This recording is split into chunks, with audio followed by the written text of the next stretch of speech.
চাচি মার্কেটে আইছিলাম আম্মার জন্য কাপড় কিনতে, এখন 50 টাকা শর্ট পড়ছে, দিতার ভাই কত আছে?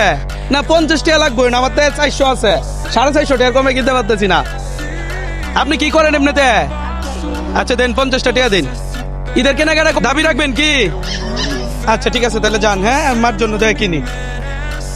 পূজার কথা কি মুরব্বী লোকটা মানে একদম রিয়েলি, কিন্তু সে ঈদের মার্কেট করে নাই, বাট হচ্ছে আমারে 50 টাকা টিকিয়ে দিতে, হয়তো ভিক্ষা কয় টাকা পাইছে আমি জানি না। চলেন ওনার কাছে যাই। কই একটু জায়গা দেন, একটু এদিকে আসেন, এদিকে আসেন। এই যে মানুষটা ভালো করে হাঁটতেই পারে না, অথচ মানে রুটির ব্যবস্থা লাগবেই নাকি? কয় টাকা পাইছুন মায়া? পাইছি না। এই যে হাতে যে কয়েকটা আছে এটি এটি। আর পাইছুন না? আপনার ছেলে মেয়ে নাই? না পাইছে রে আবরা। আব্রা এই সময় ভিক্ষা করা লাগে, এমনি কি সঞ্চয় নাই, বাড়িতে কিছু নাই? না আর দিব। প্রত্যেকটা হাসির জন্য আমি আপনার 500 করে দেন। হাসি দিতে হবে সুন্দর, এই যে সবাই সাক্ষী। কি বলেন ভাই?